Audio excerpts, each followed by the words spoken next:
जाके BJP join करा। मैं कोई पार्टी नहीं ज्वाइन कर रही। मेरे लिए अभी बहुत ही ऐसी स्थिति है कि मैं अभी मानसिक तौर से बहुत पीड़ित हूँ। मैं वकीलों से बात कर रही हूँ कि कैसे मैं इस पे FIR कर सकती हूँ, क्या कार्रवाई। जब पार्टी मेरे को न्याय नहीं देगी तो न्याय तो लेना पड़ेगा। मैं 17 की उम्र से लोगों के न्याय की लड़ाई लड़ रही हूँ, और जब मेरे साथ अन्याय हो रहा है और मैं चुप रह जाऊँ तो मैं कैसे पब्लिक में जाके कभी कह सकती हूँ कि मैं आपकी न्याय की लड़ाई। कुछ शुरुआत तब से हुई। मेरे को आप देखिए लगातार कि मैं जब राम मंदिर गई उसके बाद से आप खुद ही देखेंगे मैं चैनल्स पे कितना कम जाने लगी। जो लगातार मैं जिस तरीके से आप देखिए मैं तो किस तरीके से भारतीय जनता पार्टी को अटैक करती आई हूँ। और जिस दिन मेरे साथ ये घटना हुई उस घटना होने के 8 मिनट पहले ANI, PTI, आपका चैनल, न्यूज 18 सब आके मुझसे बाइट लेकर गए थे, जिसमें मैंने लगातार मोदी सरकार से लेकर हर जने के खिलाफ बोला था और बहुत ही अटैकिंग मोड में बोला था। तो 2.5 मिनट में तो कोई ऐसे प्लानिंग करके जा नहीं सकता। मेरा हर ट्वीट आज भी अवेलेबल है। मैं किसी चीज को नहीं डिलीट कर रही हूँ क्योंकि मैं लगातार सच्चाई उठाती हूँ। और जैसा मेरा पार्टी कहते रही, मेरी पार्टी ने कहा संविधान की बात पे उनको घेरो कि वो संविधान बदलेंगे, मैंने घेरा, चाहे ऐसा कुछ नहीं था। तो पार्टी ने बोला कि उनको इस बात पे घेरो, पार्टी ने बोला मणिपुर पे घेरो, पार्टी ने बोला कर्नाटक पे घेरो, पर जब खुद की बेटी की बात आई तो जिस लड़की को आप, जिस प्रवक्ता को आप ये लगातार कहते थे कि संविधान के ऊपर ये आरक्षण खत्म कर देंगे, इस मुद्दे के ऊपर घेरो भारतीय जनता पार्टी को, जो वो जैसा जैसा पार्टी कहती थी हम करते रहे, चाहे वो सच था चाहे वो झूठ था। कहाँ संविधान बदल रहा है मैं नहीं जानती, मैंने कहीं नहीं ऐसा देखा। कहाँ आरक्षण खत्म हो रहा है मैंने ऐसा कहीं नहीं देखा। लेकिन पार्टी क्योंकि कहती थी, एक कांग्रेस पार्टी की प्रवक्ता जिम्मेदार होने के नाते मैंने लगातार अपना दायित्व निभाया। लेकिन जब पार्टी का दायित्व निभाने की बात आई, 22 साल सेवा करने के बाद मुझे ये नतीजा मिलेगा, मैंने अपने जीवन में नहीं सोचा था। अभी भी मेरे हाथ ठंडे हैं और पसीना बंद नहीं हो रहा। तो सोचिए मेरे लिए कितनी भयानक स्थिति है। चरणजीत सिंह चन्नी, जिनके खिलाफ ऑलरेडी महिला को छेड़ने का केस है। विक्रमादित्य सिंह कौन है? जिस तरीके से हिमाचल में जो हमने देखा, जो पार्टी के खिलाफ काम हुआ, कौन किसमें उसमें लिप्त था सब जानते हैं। उन्होंने पार्टी को किस तरीके से धमकाया, वो पार्टी पे हावी पड़े तो उनकी जीत हुई। तो यही बात है, जो पार्टी पे हावी पड़ जाएगा उसको कोई कुछ नहीं कर पाएगा। जो पार्टी से, या तो आपके पास ऑप्शन है, या तो आप पार्टी पे हावी पड़िए, या आप पार्टी छोड़ दीजिए, या पार्टी आपको निकाल दे। तो जहां पे जिसको सूट कर गया। हमने देखा था विक्रमादित्य सिंह ने ही तो कहा था ना क्या क्या चीजें कही थी जब राज्यसभा का चुनाव हुआ था। वो आप लोग मुझसे बेहतर जानते हैं। चन्नी साहब का भी आपको पता है, वहां पे भी महिला को उत्पीड़न का केस है और उसको मुख्यमंत्री बनाया गया आदमी को। तो पार्टी की क्या महिला न्याय की नीति है, वो चरणजीत चन्नी तो उसका जीता जाता एग्जाम्पल है। और दीपेंद्र हुड्डा जी भी सब जानते हैं किस तरीके से हरियाणा में कांग्रेस के खिलाफ काम करके सरकार बने ना बने, मुख्यमंत्री बनने के षड्यंत्र सबके सामने है। मैं हमेशा से साफ साफ बोलती आई हूँ और आज भी बोल रही हूँ। ये लोग वो लोग हैं जो खुद ही पार्टी के अंदर बैठ के पार्टी का नुकसान करते हैं। तो पार्टी अपना ही नुकसान करती है और लगातार, मैं फिर बोलूंगी, ये सारा मुद्दा जो है इस बात की तकलीफ है कि कोई भी क्यों राम मंदिर हो। और यही लोग गए हैं जो पार्टी को आंखों दिखाने की हिम्मत करते हैं, या जो पार्टी छोड़ गए। आप मुझे बताइए, जो पार्टी में रह रहा है, डर के रह रहा है, उनमें से कौन हिम्मत करके चला गया?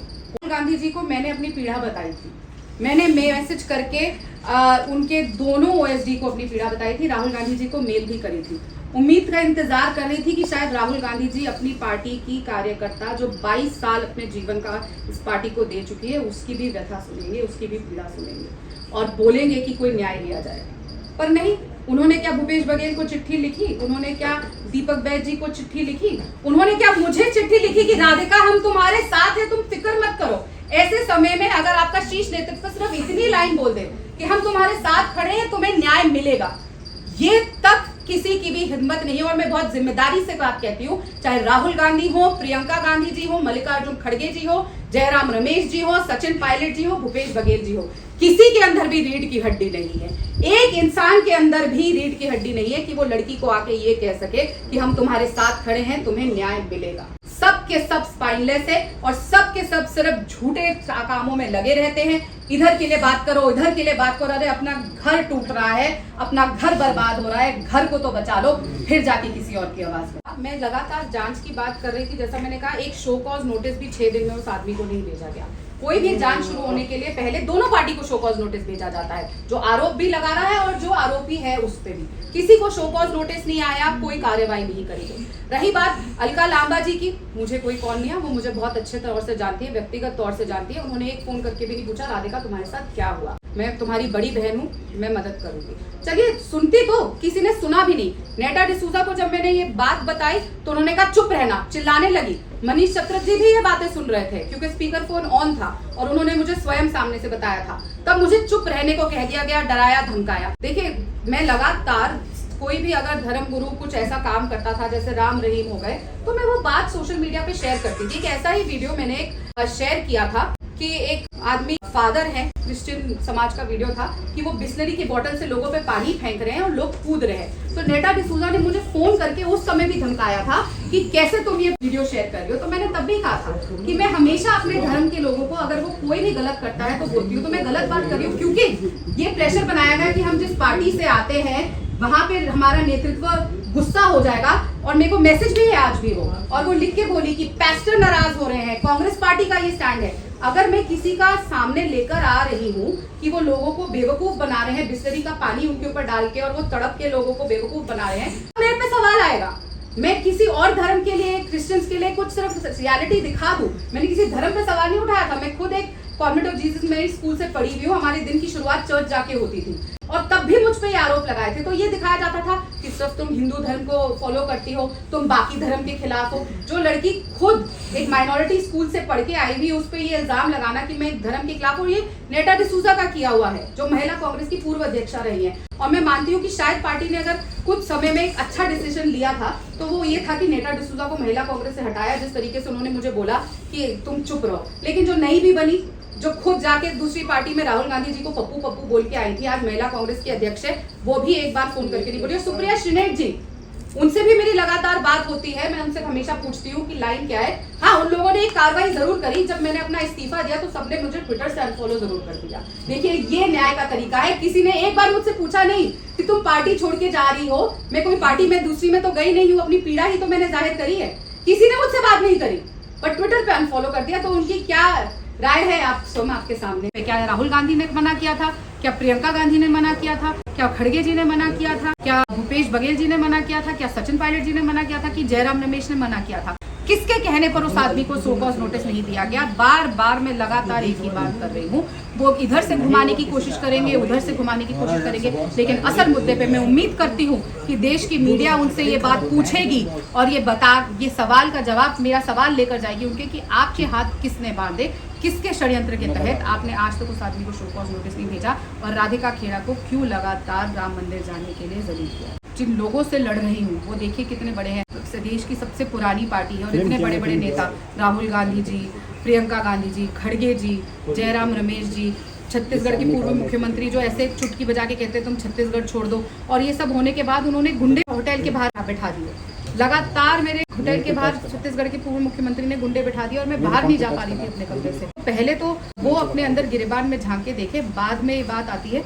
और रही बात मेरी, मैं अब सारे लीगल चीज़ों को कर रही हूँ कि कैसे मैं आगे बढ़ूँ। सच्चाई है और यही सच्चाई है जिससे डर कर कांग्रेस पार्टी के शीर्ष नेतृत्व ने कोई एक्शन नहीं लिया। बताइए, अगर कोई भी घटना किसी भी दफ्तर में घटती है, कहीं पे भी घटती है, तो पहला काम दोनों पार्टियों को शो कॉज नोटिस देने का किया जाता है। लेकिन आज 7 दिन हो गए हैं, अभी तक कांग्रेस पार्टी ने उस आदमी को शो कॉज नोटिस नहीं दिया है, कोई कार्रवाई नहीं की है। 7 दिन तक मैं इंतज़ार करती रही, रोती रही, बिलबिलाती रही कि मुझे समय दे दीजिए, कोई एक्शन ले लीजिए, पर कोई एक्शन नहीं लिया गया। आज तक इंतज़ार है। वो आदमी आज भी स्टेज पे बैठा हुआ है।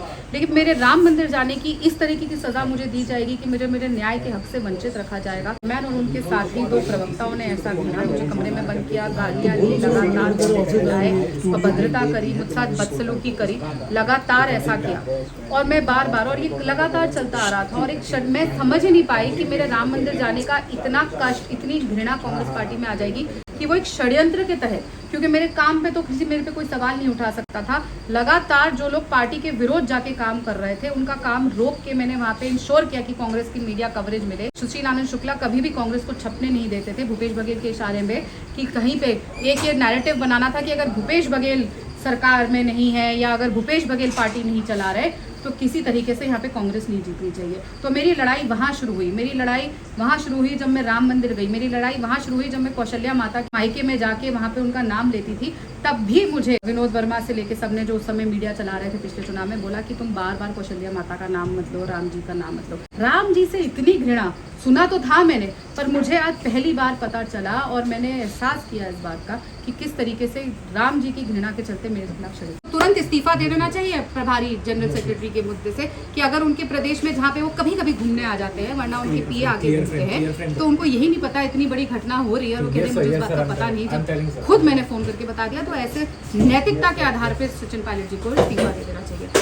पूर्व मुख्यमंत्री भूपेश बघेल जी, जिन्होंने कहा छत्तीसगढ़ छोड़ो, ये उनका तरीका था इस बात का इकरार करने का। जयराम रमेश जी, जो मेरे पे चिल्लाए क्योंकि मैंने ये बात उठाई। राहुल गांधी जी की चुप्पी, प्रियंका गांधी जी को मैंने गुहार लगाई, आप छत्तीसगढ़ आ रही हैं, मैं बेटी हूँ, लेकिन वो भी भूपेश बघेल और उनके आदमी के आगे चट्टान बन के एक बार फिर खड़ी हो गई। ऐसी क्या सांठगांठ है जिसके चलते वो लोग भूपेश बघेल से इतना डरते हैं कि उसके आदमी पे कोई कार्रवाई नहीं कर रहे? इसकी भी जांच होनी चाहिए। तो मेरे को कमरे में बंद किया गया इस तरीके से, और हर चीज़ के लिए मैं अपने वकीलों से, मैं कल ही वापस आई हूँ दिल्ली में, अपने वकीलों से बैठ के किस तरीके से इसको आगे लेकर जाएगा पूरी अच्छे से। 7 दिन तो हो गए मैं यही हूँ, डेली इंतजार करती हूँ कि शायद न्याय दिया जाएगा, डेली इंतजार करती हूँ शायद अब पार्टी कुछ करेगी। अभी भी वक्त है, अभी भी देख लीजिए, मैंने इस्तीफा दे दिया, इतनी बात हो गई, लेकिन वो आदमी आज भी कांग्रेस मुख्यालय में छत्तीसगढ़ में बैठा है, कोई भी उस पर कार्रवाई नहीं करी। कहाँ से वो लेटर लिखा गया है? उनको शर्म आनी चाहिए कि उनकी पार्टी की एक कार्यकर्ता जिसने 22 साल अपने जीवन के लिए दे दिए, यहाँ पर 17 साल की उम्र से मैंने सिर्फ 24 घंटे कांग्रेस पार्टी के लिए काम किया है। ना मैं कहीं और नौकरी करती हूँ, ना मैं कुछ और करती हूँ, सिर्फ और सिर्फ इस पार्टी के लिए काम किया है। घर से पैसा लगा के, तन मन धन से 24 घंटे काम किया। आज जब उसके साथ अभद्रता हुई और उसने आवाज उठाई और आपकी चुप्पी 7 दिन तक बनी रही और उसने अपना इस्तीफा दिया, तो आप उसको कह रहे हो कि वो भारतीय जनता पार्टी से चिट्ठी लिखकर आई है। राहुल गांधी जी, प्रियंका गांधी जी, खड़गे जी, जयराम रमेश जी, सचिन पायलट जी, भूपेश बघेल जी, सबको चुल्लू भर पानी में डूब मरना चाहिए ऐसे अपनी ही घर की बेटी के लिए ऐसे करने के लिए। और मैं आपके माध्यम से इन सबसे पूछना चाहती हूँ, आपकी घर की बेटी या आपके घर की बहन के साथ ऐसा हुआ होता तो आप क्या करते? कांग्रेस की नैतिक जिम्मेदारी उस लड़की के लिए नहीं बनती जो आपकी पार्टी के लिए 22 साल से लड़ाई लड़ रही है, रोज टीवी पे गाली खाती है, रोज टीवी पे जलील होती है, फिर भी वहाँ बैठती है रोज सुबह जाके। उसके लिए कोई नैतिक जिम्मेदारी नहीं बनती। लड़की हूँ, लड़ सकती हूँ, कर दे यार, लेकिन अपनी ही घर की लड़कियों से लड़ाई लड़ रहे हैं। कभी मुझे कमरे में बंद कराते हैं, कभी अर्चना गौतम जी को AICC के मुख्यालय में प्रियंका जी पिटवाती हैं। और देखिए ना किस तरीके से जो लड़की हूँ, लड़ सकती हूँ की बात कर रही है, उन्हीं के सामने 2 केस हो गए। मैं भीख मांगती रही, प्रियंका जी को गुहार लगाती रही कि आप बात तो कर लीजिए। किसी ने एक बार भी मुझे एक शब्द नहीं कहा कि तुम्हारे साथ न्याय होगा, हम हैं। कार्रवाई तो होनी चाहिए थी, एक शो कॉज नोटिस भेजा जाना चाहिए था, कुछ नहीं हुआ।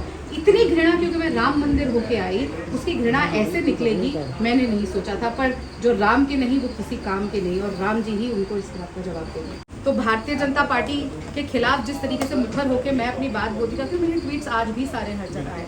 और जब देखिए ना, यही तो बात होती है, आपने ऑरेंज रंग के कपड़े पहन लिए तो आपको बोला जाता है अरे तुम तो भारतीय जनता पार्टी में जा रही हो। आप राम मंदिर हुआ है तो आपको शीश लेते हुए अरे तुम तो भारतीय जनता पार्टी जा रहे हो। अरे एक ने तो आज प्रियंका जी के सलाहकार एक रहे हैं जो पूरा इनके साथ राजीव गांधी फाउंडेशन चलाते थे, सुरेश जी, उन्होंने तो आज बाकायदा ट्विटर पे कह दिया कि जिस तरीके से तुम राम मंदिर को लेकर चंडीगढ़ में मुझसे बात कर रही थी, साफ पता चल गया था कि तुम बीजेपी से मिली हुई हो। कि राम जी क्या भारतीय जनता पार्टी के हैं? राम जी तो इस देश के, इस विश्व में कण कण में बसे हैं, सबके आराध्य है। और बार बार ये बोल देना राम जी भारतीय जनता पार्टी के हैं। देखिए कितनी घृणा है उनको राम जी से, क्योंकि ये तो सब जानते हैं कि भारतीय जनता पार्टी से राहुल जी को, प्रियंका जी को, खड़गे जी को, जयराम जी को कितनी घृणा है। तो किस तरीके से राम जी को लेकर कितनी घृणा है वो आज उन्होंने जाहिर कर।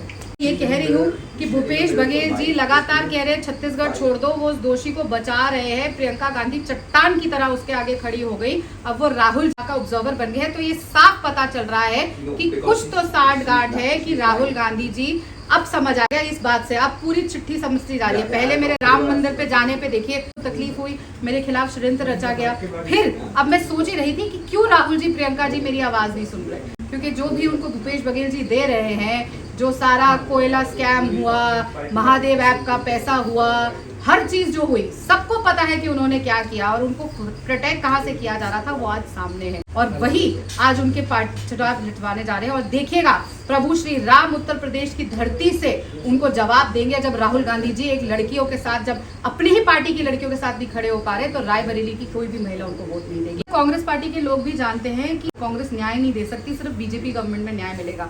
खुद कांग्रेसियों ने आज ये सामने कह दिया कि बीजेपी गवर्नमेंट है वही न्याय दे सकती है, हम न्याय देने में असक्षम हैं, ना हम अपने घर की बेटी को न्याय दे सकते हैं, ना हम इंटरनल इंक्वायरी कर सकते हैं, और आप जाइए और आप बीजेपी से ही न्याय मांगिए। तो फिर किस महिला न्याय की बात करते हैं? खुद कांग्रेस पार्टी कह रही है कि बीजेपी से न्याय मांगो, तो न्याय जब बीजेपी दे रही है तो उनके न्याय पत्र कितना कागजी है और कितना खोखला है वो उन्होंने खुद ही बता दिया। तो नमस्कार दोस्तों, हमारे साथ राधिका खेरा जी हैं। बहुत सी बातें मैम ने बता दी हैं, जितने भी चैनल हैं सबको बता दिया कि उनके साथ क्या हुआ है। लेकिन मैम जी आखिर हुआ क्या था सही में जो दर्शकों को? मैंने अपनी प्रेस कॉन्फ्रेंस में सब कुछ बता दिया। अब उसमें इसका तो ये क्यों ऐसा हुआ मैम जी, क्या कारण तो रही? मैं पूछ रही हूँ कि क्यों मेरे को क्या राम भक्त होने की ऐसी सजा दी गई है कि मुझे कमरे में बंद कर दिया जाएगा, गंदी गंदी गालियाँ दी जाएंगी और उसके बाद जब मैं कंप्लेन करूंगी तो उसका जायज़ा नहीं लिया जाएगा। मैं भी ये सवाल राहुल गांधी जी, प्रियंका गांधी जी, मल्लिकार्जुन खड़गे जी सबसे पूछ रही हूँ कि क्यों मेरे साथ ऐसा हुआ। तो अभी तक जो है कोई कार्रवाई नहीं हुई? नहीं, तो कहीं आप ऐसा कोशिश नहीं किया कि बीजेपी में जाके?